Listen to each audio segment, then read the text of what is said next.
Buenas tardes, muchas gracias por haber venido, gracias a Casa del Libro por haberme abierto su casa, al Rial, el equipazo de Rial por organizar todo lo que se está organizando hoy aquí. Quiero contaros en qué consiste el honor ético, que es lo que yo he escrito, y por qué creo que la valentía es el corazón de todos los comportamientos morales. Voy a pasar a exponeros en qué consiste esta ética para valientes, y lo voy a hacer en 10 puntos. Primera cosa que quería contaros. ¿En qué consiste esto del honor ético? Bueno, el honor es una idea y una disposición que tiene una larguísima historia, ha existido siempre, pero ha ido evolucionando con la historia y ha tenido distintas modalidades, ¿no? Yo he identificado 4 modalidades a las que llamo ancestrales, antiguas. Está el honor tribal, que es cerrar filas en torno a una lealtad inquebrantable en torno a un grupo pequeño de gente, ¿no? Lo que había sido siempre, como sabéis, nos hemos movido en tribus toda la historia. Luego hay un honor meritorio, que es excelencia, que es grandeza. Hay un honor honorífico, que es estima social, reconocimiento público. Y hay un honor de estatus, ¿no? Un honor de privilegiado, que podríamos llamarle. Luego hay otro tipo de honor, un quinto honor, que es el que más me interesa, que llamo honor íntegro. El honor íntegro tiene un alma deontológica, eso quiere decir, detrás de esa palabra un poco extraña, que su núcleo es el deber, el sentido del deber y el cumplimiento de un deber, que se basa en algo llamado la dignidad universal de todos los seres humanos, que comporta también un proyecto personal de virtud, si queréis, y luego podemos hablar de eso, y que al final se adhiere a un código de comportamiento objetivo y justo de manera universal, que es muy distinto a un código tribal, ¿no? Bueno, ¿a qué le llamo yo honor ético? Pues al honor íntegro fusionado con lo bueno que hay en los honores ancestrales, descartado lo malo que hay en los honores ancestrales, que tienen cosas inmorales también, ¿no? Y mi afirmación, así para dar titulares ya, en el día de hoy, es que constituye la cumbre moral de nuestra especie. Es lo más alto que hemos llegado bajo mi punto de vista. La mejor definición del honor ético, curiosamente, no está en el diccionario de Oxford, ni está en el diccionario de Larousse, ni en el Langenscheidt alemán, sino que está en el diccionario de la Real Academia de la Lengua, que en su primera acepción describe el honor como una cualidad moral que lleva al cumplimiento de los propios deberes respecto al prójimo y uno mismo. Lo voy a repetir porque creo que es una definición muy bonita. Cualidad moral que lleva al cumplimiento de los propios deberes respecto al prójimo y uno mismo. Siguiente cuestión.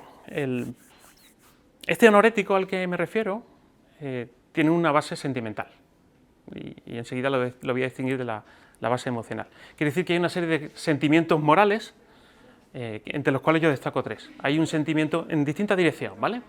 Hay un sentimiento hacia abajo, hacia lo inferior, la vergüenza, ¿no? O sea, es un disgusto ante algo que no es un buen comportamiento, ¿no? Sea propio o ajeno.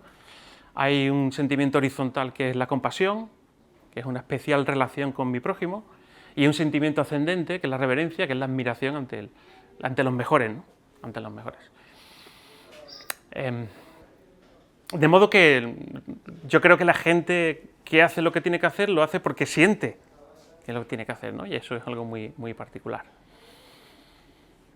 Eso no quiere decir que la razón sea un impedimento para la moral, quiere decir que, y de hecho un sentimiento, como sabéis, no es exactamente una emoción, es una interpretación de una emoción, ¿no? Y por lo tanto participa esto y participa esto, ¿no? Y no quiere decir que no se pueda razonar la moral, y si no, pues ya he escrito un libro, pues supongo que se podrá, ¿no? Si no, a ver de qué llenado yo esas páginas, ¿no?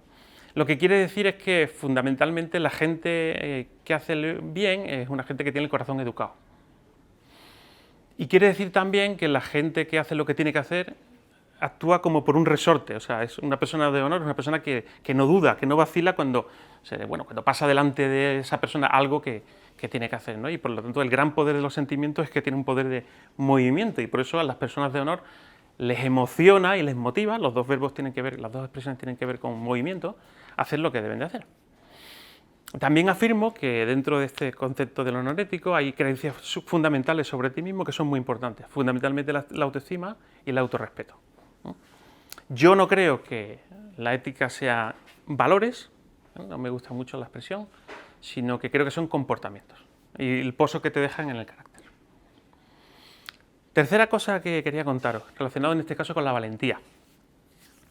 Winston Churchill decía que la valentía es la primera de las cualidades humanas porque es la que da pie a todo lo demás, y yo estoy completamente de acuerdo. La gente buena a la que conozco es fundamentalmente gente valiente. El miedo es una emoción y la valentía o la cobardía son comportamientos. Eso quiere decir que uno puede entrenarse para ser valiente y que uno puede decidir a hacerse valiente, ¿vale? Que no es algo que toca como en una lotería. Quiere decir también que, como decía Aristóteles, esta valentía de la que hablamos tiene una orientación hacia el bien. Es decir, un terrorista suicida que se monta en un avión y lo estrella no es un valiente, sino un descerebrado y un cobarde. Con lo cual, digamos que no vale cualquier arrojo. Cuarta cosa que quería contaros, relacionado con la ciencia. Hay mucha gente que sigue pensando que somos más egoístas que solidarios y más crueles que bondadosos. Pero se equivocan. Quiero decir, esto es una idea que viene muy antigua, viene de Hobbes, luego Freud la acuñó y era más o menos la idea general es que si no está el gobierno de por medio, pues somos todos unos salvajes, ¿no? La ciencia, la sociobiología, la antropología enseña que eso es totalmente falso, que nosotros tenemos una inclinación natural al honor, al coraje y a la generosidad. Eso no quiere decir que haya una garantía, ¿no? Y que sea también, oye, que sin hacer nada uno llegue a eso, pero todo el mundo que piensa que el ser humano es fundamentalmente egoísta, o bien miente o se equivoca. Y yo creo que hay suficientes ejemplos ahí. Nunca hubiéramos llegado hasta aquí, sencillamente si eso fuera lo normal, ¿no? Es lo menos normal. Quinta cosa, soberanía moral. Yo creo que la soberanía moral consiste en ser libre y en ser autónomo, es decir, la autonomía no entendida como que yo puedo decidir qué es lo que está bien y qué está mal, sino que nadie me debe de forzar a ello, ¿no? Sin embargo, la libertad creo que es uno de los grandes temas de nuestro tiempo, de los peor entendidos. Se habla de la libertad negativa, que es la libertad que no te opriman, que nadie te impida nada, ¿no? Que evidentemente es una forma de libertad, pero todavía quedan otras dos. La responsabilidad, es decir, el asumir deberes precisamente, y la tercera, que es conocer y gobernar a tu tirano interior. Todos tenemos un tirano interior, ¿no? Es evidente. ¿Responsabilidad qué es? Pues responsabilidad es dar respuesta a mi prójimo, que es alguien que me mira, que sufre, que, en fin, que es un igual a mí, y por lo tanto yo tengo que estar a la altura de eso, ¿no? Y cuando hablamos de la libertad completa, y reconocemos que, por ejemplo, la gente que no es responsable no puede andar por ahí afuera, y de hecho las encerramos o las tutorizamos, una persona que no reconoce ninguna responsabilidad es una bomba con patas, no podemos dejarla libre, ¿no?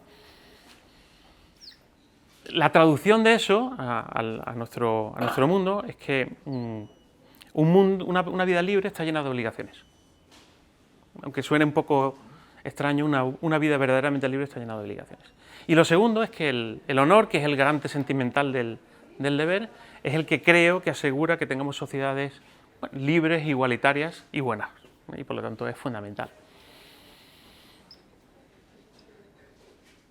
Estar rodeado de gente que no asume ningún deber es una cosa absolutamente inmanejable, ¿no? Yo creo que la sociedad no puede permitirse que haya gente que piensa que el mundo le ha sido entregado como por unos extraterrestres que han bajado, no le debe nada a nadie, y luego hablaré un poco más sobre eso, ¿no? Lo triste que es no deberle nada a nadie. El otro día escribía sobre eso y realmente hay gente que considera que la libertad es estar libre de vínculos, ¿no? Que son las obligaciones, vínculos, y sin embargo lo que tenemos es un mundo cada vez supuestamente más interconectado, pero más solo y más triste, ¿no? Y yo creo que eso nos debería llevar a reflexionar. Sexta cosa que quería contaros, la objetividad del bien. Yo creo que existe un bien objetivo y universal. Esto siempre al principio cuando lo explico choca muchísimo y bueno, requiere cierto desarrollo, pero básicamente pienso que el relativismo es una gran idea como vía de escepticismo para pensar las cosas, pero el relativismo moral es muy peligroso y además es falso. Es decir, yo cada vez que me enfrento a algún relativista moral bastan 15, 20 minutos de poner ejemplos para que retranquee, ¿no?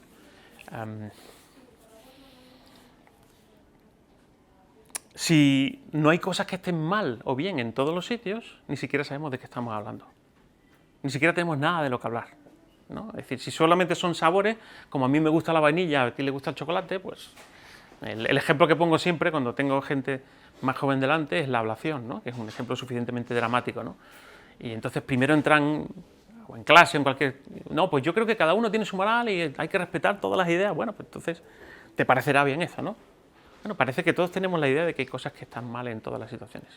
La base de esa ética universal objetiva son un par de ideas. La primera le llamo la premisa cero de la moral, y es que cualquier sufrimiento evitable, es evitable, habría que hablar mucho, pero cualquier sufrimiento evitable me parece un mal absoluto, y cualquier vida no insoportablemente sufriente me parece un bien absoluto. La segunda parte de ese principio sería que la vida merece la pena solamente cuando hay igualdad de oportunidades y hay libertad. Y si no hay esas cosas, pues aquí tenemos Ucrania, ¿no?, que han decidido que sin libertad pues no van a querer vivir. Son cosas que yo creo que todo el mundo puede entender.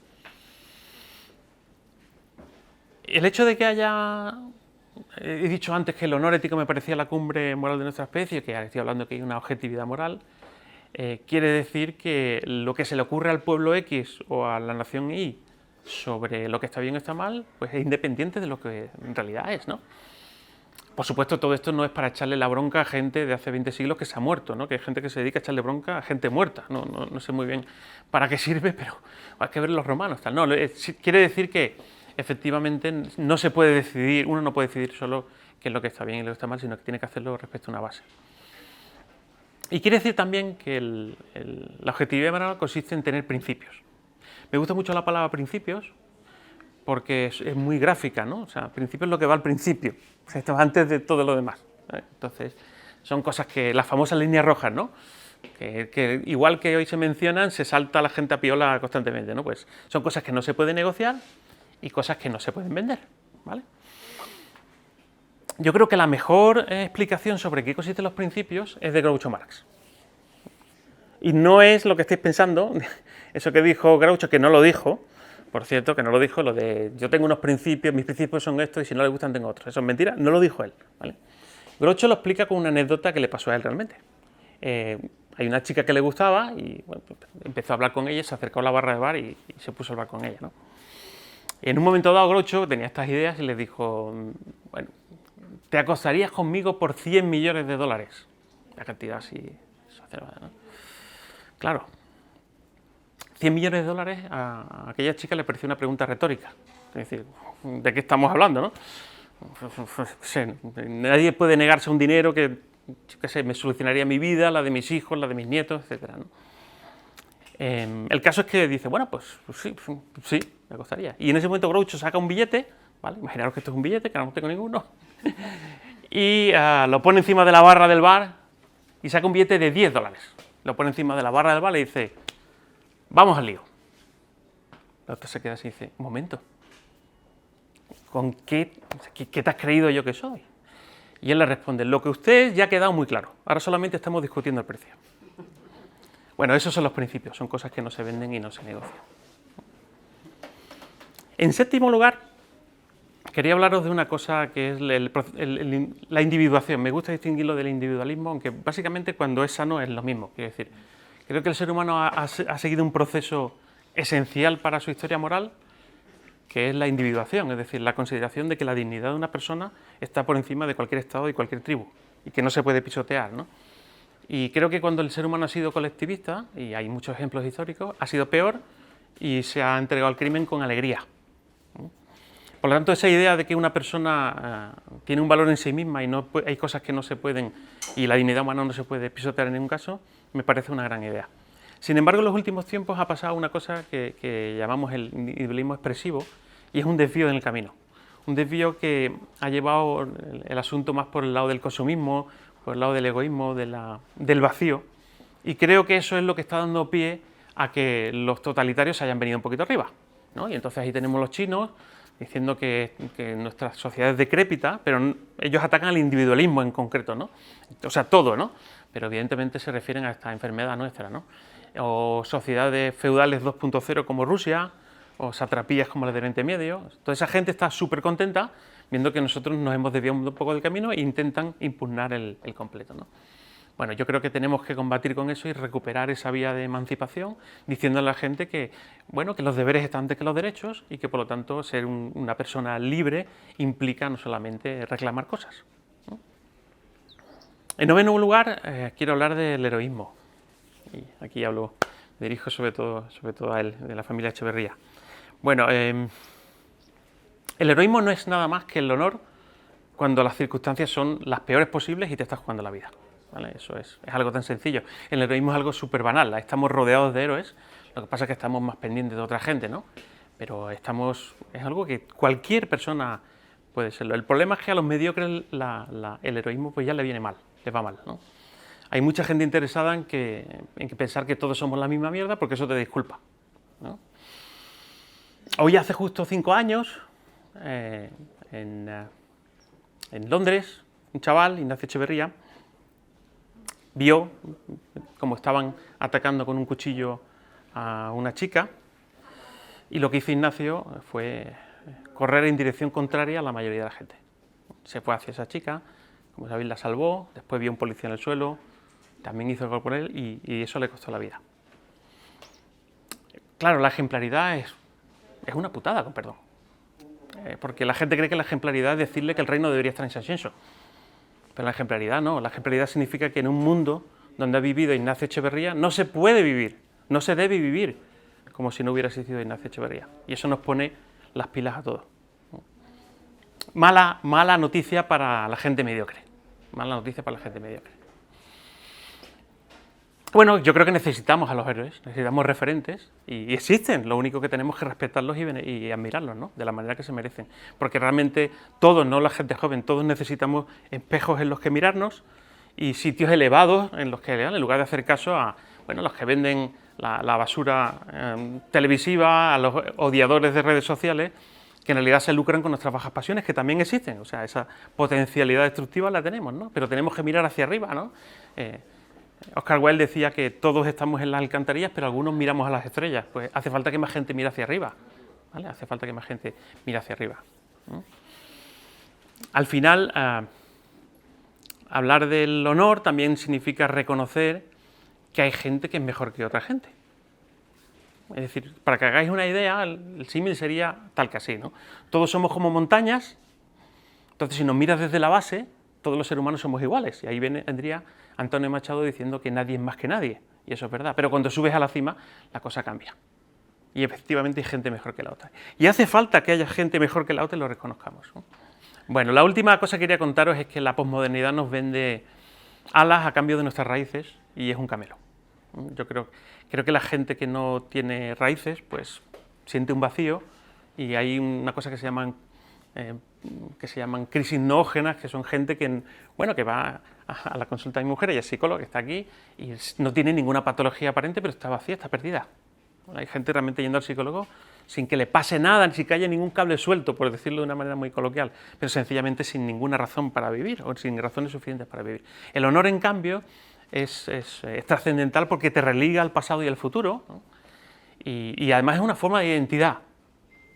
El honor es una forma de identidad porque al final, si os fijáis, somos fundamentalmente memoria, ¿no? Y como dice Emilio Lledó, pues la memoria no es más que una forma de coherencia, es un vínculo entre lo que somos, lo que queríamos ser y lo que hemos sido. Y ese sentirte parte de algo, de que coges un testigo y lo entregas a alguien más, pues es una vía de sentido y da sentido a tu vida, ¿no? ¿Cómo era aquello?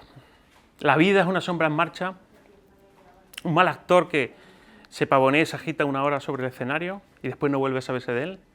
Es un cuento contado por un idiota, lleno de ruido, de furia, que no significa nada. Eso es lo que decía Macbeth.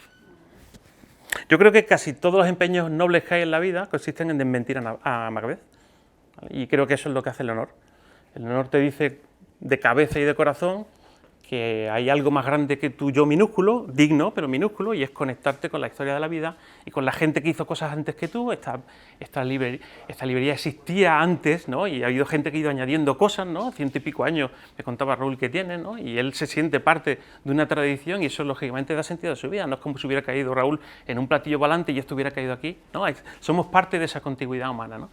Y yo creo que tenemos que contrarrestar y conseguir sentido de esa manera, ¿no?